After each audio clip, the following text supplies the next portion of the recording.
Hello and welcome to the Keep Right On podcast. I'm Alex Dicken, and as ever, I'm joined by my co-host Brian Dick. It's a bit of a special podcast today. We're reacting to the big breaking news that was revealed on Tuesday night by Birmingham Live that the vacant Birmingham Wheels site has been bought by Birmingham City, and there are plans to build a new stadium complex there just around the corner or just across the road from St Andrews in Bordesley Green.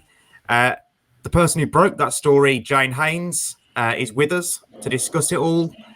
Jane, we might as well start with you and kind of get the lowdown on how this deal came to light and what it means for not just Birmingham City, but also the city itself. I mean, it's a huge development, isn't it? What we know at the moment is that Birmingham City Council, in its attempts to get itself out of its financial crisis, is having to look at every asset that it owns and consider offers and sales of much of the, I think it's something like £3 billion worth of assets that it owns across the city. It's one of the biggest landowners in the country, actually.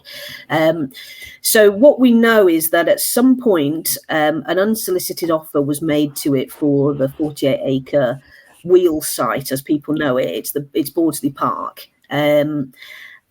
We have not had confirmed from the council or the club that it is Birmingham City, but we know that it is from other sources, that Birmingham City are the buyer, that they have approached the council, made an offer for this land, and that the detail of that will now be confirmed and worked out between the lawyers and the council officers for the city council and Birmingham City, and they have clearly set out to the city council a plan for the land which meets their approval.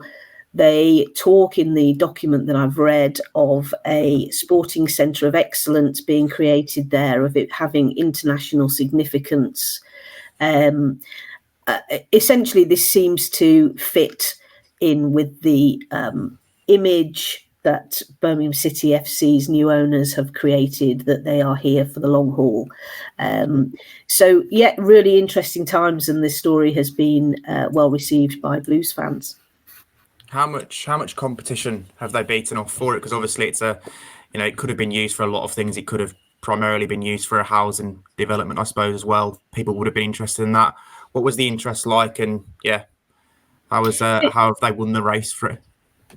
Absolutely. So for those of you who know the site, it was a karting and racetrack kind of set up there called Birmingham Wheels Track, Birmingham Wheels Park for some years. Now that closed in 2021.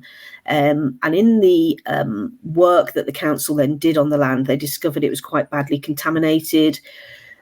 There was a problem with Japanese knotweed, which is like a really pernicious weed, and there were other issues on the site. So they actually withdrew it from sale back in 2022. They had intended to sell it, withdrew it from sale because they felt they needed to tackle these underlying contamination issues first. The people behind Birmingham Wheels then put together their own bid, and a guy called Lyndon Koshby got involved. He runs a company called Jones Skips in Wolverhampton, got other business partners involved, and he was very keen to revive the Wheels project and do some other sporting activities there. He made a bid. Birmingham City Council rejected that just before Christmas, telling him it was way off the mark for the value of the land. Obviously, what we don't know is whether Birmingham City at that point had already expressed an interest or were in negotiations with the council. But clearly they were not impressed with the original offer they had. But again, they seemed to give the impression that they were in no rush to sell this land. They wanted to deal with the contamination problems, which are still there, before they put it up for sale. Something has obviously changed in the few months since. As I say, they described the offer they received as unsolicited. They weren't out in the marketplace for it. But clearly it's been good enough to meet the council's kind of best value restrictions. So it means it cannot sell it for a cut price. It has to get the best value it can for that piece of land, which is essentially our land. It's owned by Birmingham City Council, so ultimately owned by Birmingham's residents. So there will be obviously some people will be poring over those figures when they are finally released to make sure that we've done a good deal here for the city.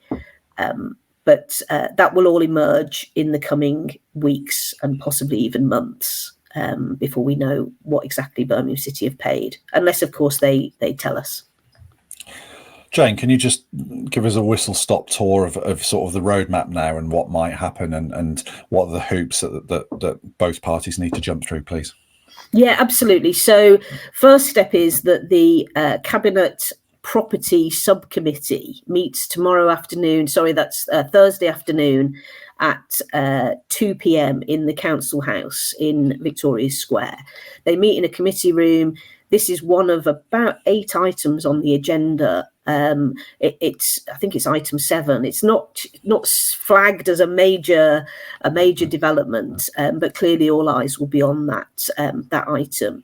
At that meeting, the councillors will be recommended to approve the proposal of the buyer to take on this site. Will be asked to approve that the council's, I think it's the Assistant Director for Investment and the City Solicitor, finalise all the details of the purchase, essentially sign it off and get all the paperwork sorted. After that, it will then go to the full Cabinet meeting for final approvals.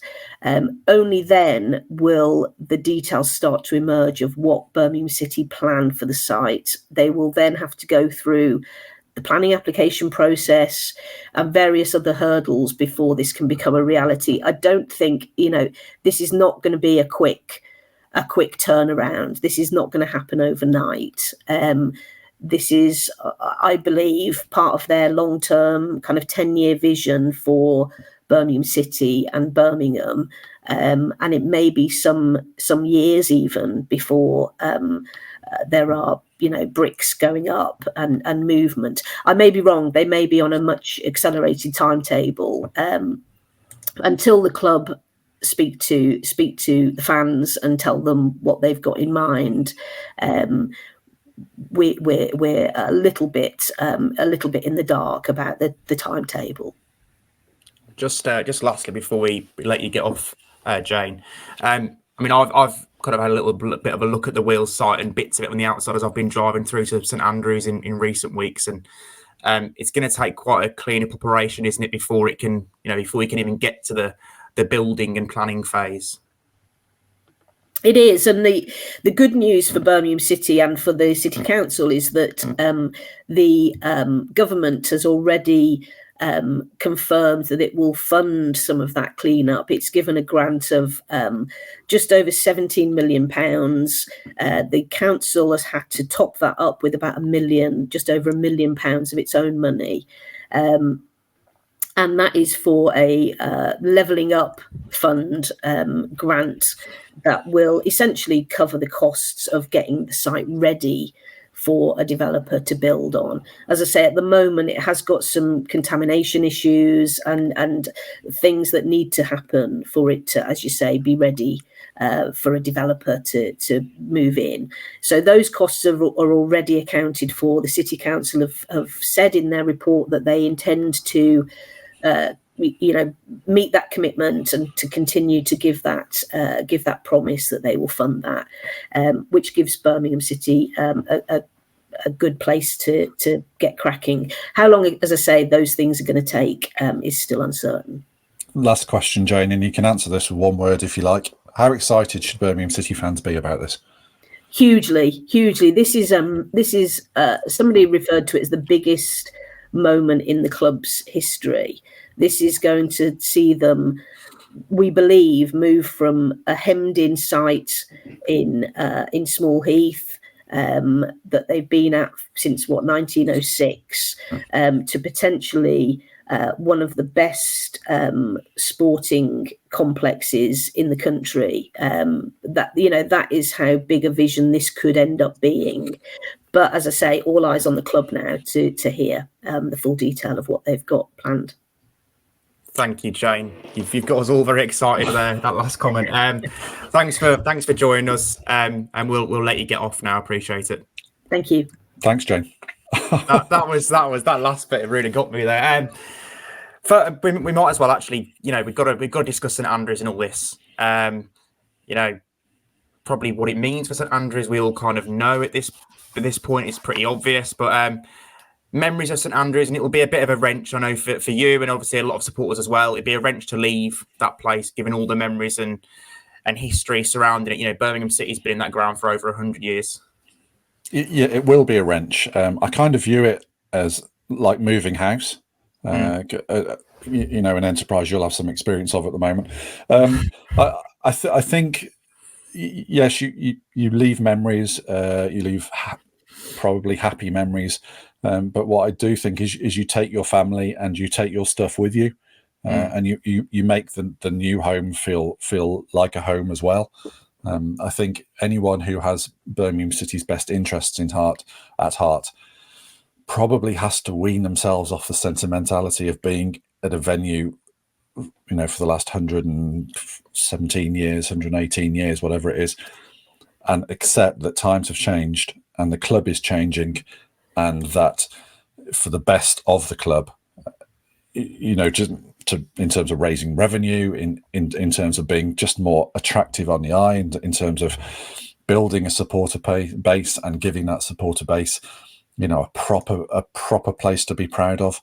I think this has to be viewed as a positive development. As ever. The innate caution in me, I'll believe it when the name's above the door kind of thing. I'm still there a little bit, I'm not quite kicked my trust issues with Birmingham City, but just to hear Jane, someone I respect massively, and just to hear her say that we should be hugely excited about it, does excite me hugely. It's fantastic, isn't it?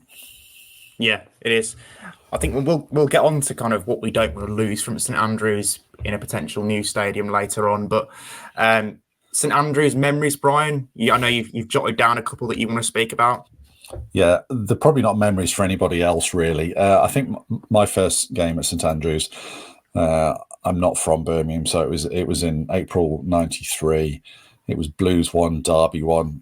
Tommy Johnson, I think, scored for Derby quite early on. Then Paul Malden equalised, and then Darren Rogers was sent off. And it was a Tuesday night game. And I just remember it just being gloomy. The floodlights weren't very strong. It was just dark everywhere. My sort of lingering memory of it is just how dark it was. But there was something about it that just captured me and just fired the imagination. As regards favourite matches, there's been loads. I think in modern times, the Blues 3, Fulham 1, final day of the season, relegation dodge. That was fantastic. I mean, St Andrews was absolute bedlam that day. But I'm gonna go back again to one in the 90s, which again really sticks in my mind. It was a League Cup. I can't remember what it was called then. I don't think it was the Carling Cup back in 1999, but it was Blues 2, Newcastle 0. Martin O'Connor scored with a penalty. Ian Bennett had saved an Alan Shearer penalty, and Blues were they were on the front foot. Newcastle arrived with his star-studded side, and they properly got St Andrews. It was a real bear pit of a place, and Alan Shearer ended up getting substituted with about 10 minutes to go to a big chorus of "Who," and it was, that was another game that really stuck out in the memory. Gary Rowett's first home game against Watford. I could ramble on forever here, but yeah, any game really where Blues score late and win. There's no place like it. So as you referred to earlier, Blues do have to somehow bottle that and take it with them. Yeah, that'll be the challenge, right? Because that's the thing I love about St Andrews. Even if there's 20,000 people there, or a full house like it was against Sunderland, or in a second city derby as we've seen previously, the atmosphere can be absolutely horrible, can't it? For the away team, it can be nasty, a real kind of aggressive, hostile environment in a good way for the home team at least. And you see some of these more modern stadiums, and they can't quite harness that. I hope that does stay, and I hope the stadium's built in a way, especially that means that the atmosphere doesn't change dramatically. You'd like to think that the owners are considering that. We're going to go on to might as well go on to a couple of other stadiums that have been built recently and for football teams. And you look at the Brentford one, and I like that example. I know it's not massive; it's only a 20-odd thousand seater stadium, but it's modern. It feels like the atmosphere is still quite good in there, as good as it was in Griffin Park previously. But there are other examples, and West Ham is obviously the main one, which is it's an athletic stadium. It's got a track around the football pitch. I remember I covered a game at West Ham, 5 or 6 years ago, not long after it had opened actually, and I didn't realise the game had started. I genuinely was sat in the press box so far away from the pitch that I actually didn't realise the game had started. And I know they've had troubles with the atmosphere there, particularly at the start. I think it's got better in the last couple of years, but you just hope that, when they're building this stadium, that they build it right and make sure it's a football stadium that can hold a football atmosphere. Yeah, I think you're right. I think stadium development has moved on a little bit since there was this sort of wave about 20-25 years ago, wasn't there? The sort of the modern sort of almost Airfix, if that's not breaching trademark, identikit, flat packed kind of stadium that looked okay. It was very, very square, very utilitarian, 4 stands, and looked a little bit Lego-y. I suppose that probably is a breach of trademark there, but they tend to be done. The Brentford one feels like more of a bowl, and the atmosphere stays in. So yeah, I think it is absolutely all about finding a way to retain that atmosphere, but just making it a nicer place to be. So yeah, I went to West Ham with Blues a few years ago in an FA Cup tie, and you're right, it just feels, oh look, there's a football match going on over there, doesn't it? And then there's the walk from through the shopping centre. It doesn't feel massively well served by public transport, and this is going to be key for the success of this stadium, is the links, isn't it? Because St Andrews, the transport around St Andrews and the traffic around St Andrews is a big problem, and you've written extensively about it. Don't get me started. Yeah, and I think the key thing about the wheel site is that it is going to be so close to Curzon Street Station, which is obviously where, in the next 10 years, HS2 is going to be operating and transporting people in double quick time between London and Birmingham. That'll be key, probably more so for the non-football events that the Knighthead will inevitably want to bring to this city.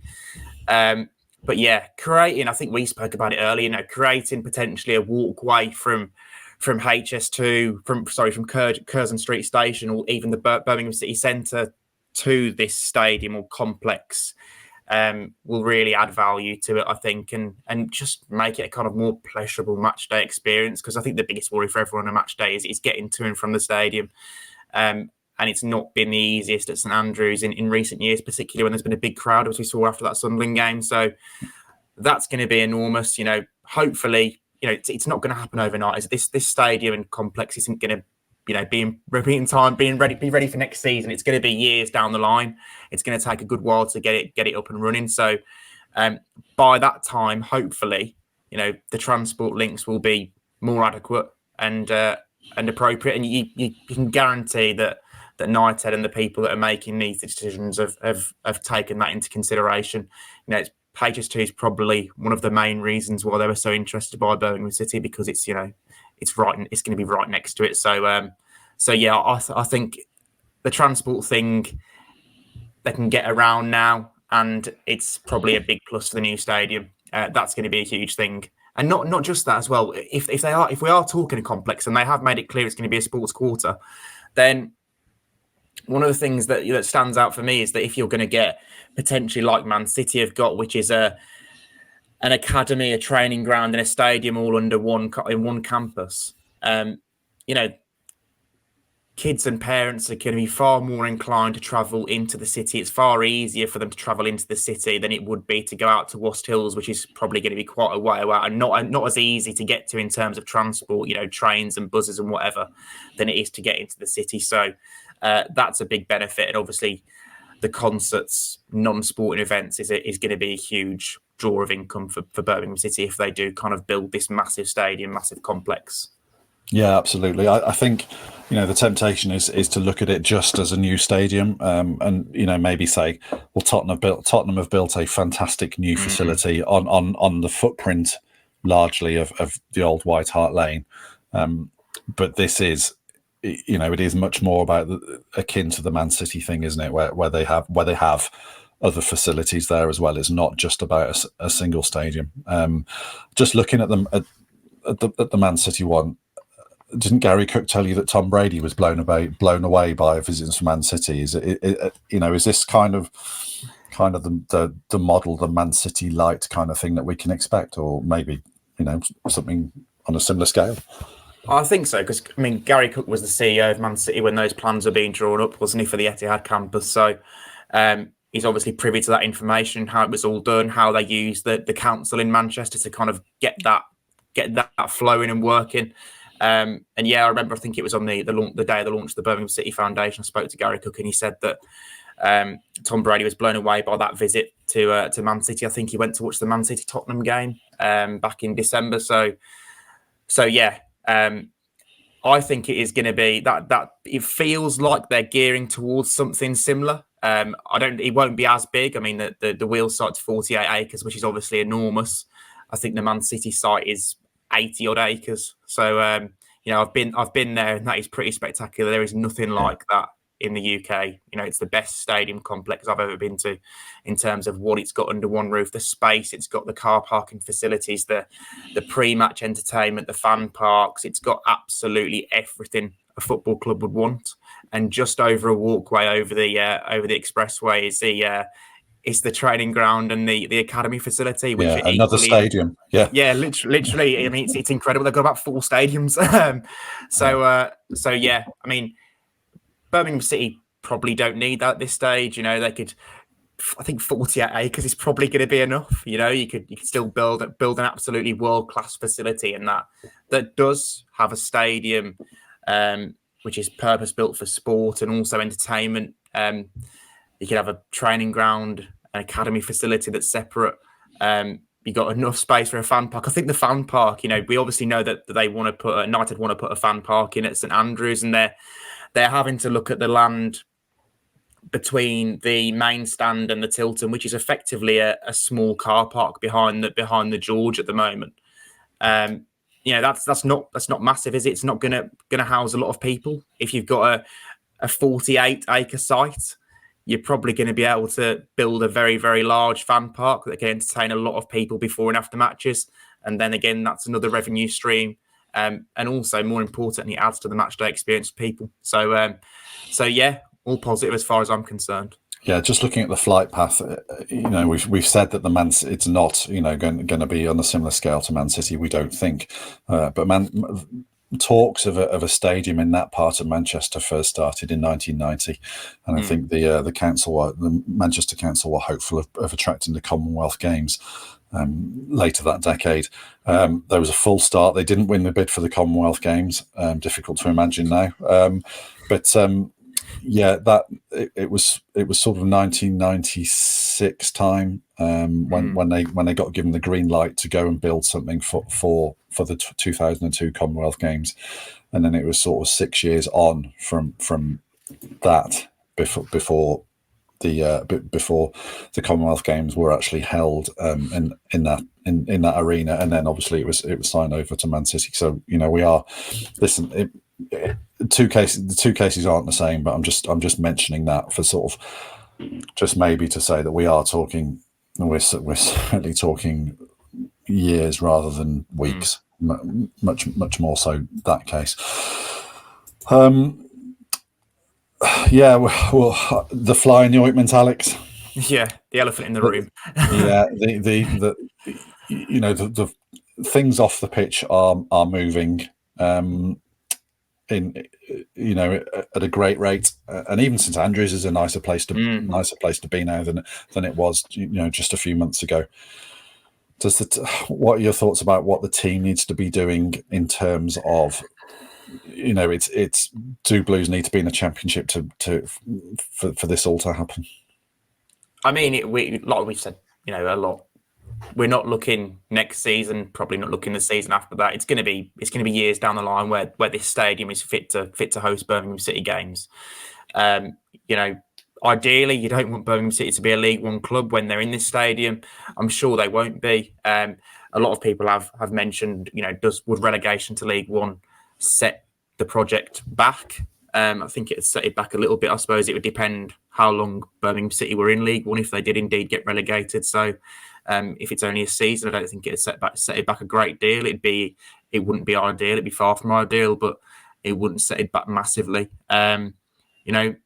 Hopefully it doesn't come to that. I personally don't think it will come to that. I'm confident that now with Gary Rowett in situ for the last 8 games that it won't come to that. So it probably adds a little bit more pressure on the last 8 games because everyone knows what the grand plans are now.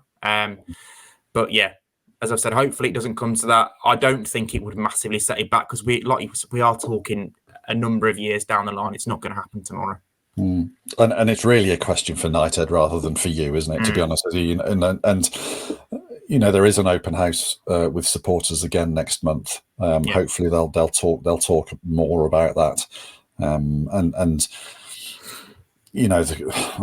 Hopefully any fears will be eradicated by a couple of wins over the Easter period, and then everything looks a little bit more secure. But I think the next. Yeah, it'll be interesting to see what Knighthead do say at the next open house, which I think Tom Wagner is down to attend. Is that right? Yep. Yeah. So, Alex, just we didn't really have your thoughts about Rowett's arrival last week. You've just mentioned there that you feel more confident about Championship safety now he's in situ. Can you just why is that? Well, because he's been in this position a couple of times before. I know not so late in the season, but when he first took over at Blues, the team was struggling towards the bottom of the table, and he managed to guide them to a 10th place finish, 2 successive 10th place finishes at Blues previously. Had them on course of playoffs before he was obviously sacked December 2016. Similar at Millwall, took over when they were 17th, on a bad run of form and lifted them up the table very quickly. His Championship record really, really does stack up. I'm sure it's something like 8 full seasons in the Championship. He's not been outside the top 11. The only kind of blotch on his record came at Stoke City, where he was probably expected to challenge right at the top of the Championship, and they struggled under his tenure. So, I think it's a very shrewd appointment. Probably one the club had to make, given the direction of travel. 5 defeats in 6 games, 1 point after Tony Mowbray stepped down before the international break. Blues were heading in a worrying direction. So with Mowbray's blessing, I think it looks like a shrewd appointment till the summer. Only time will tell, because Rowett's still got to get a tune out of these players, still got to find a system that suits them. I can only speak from, what we heard when we spoke to Gary Rowett on the podcast earlier this season, and I was very impressed with how he analysed the situation at Birmingham City at that time.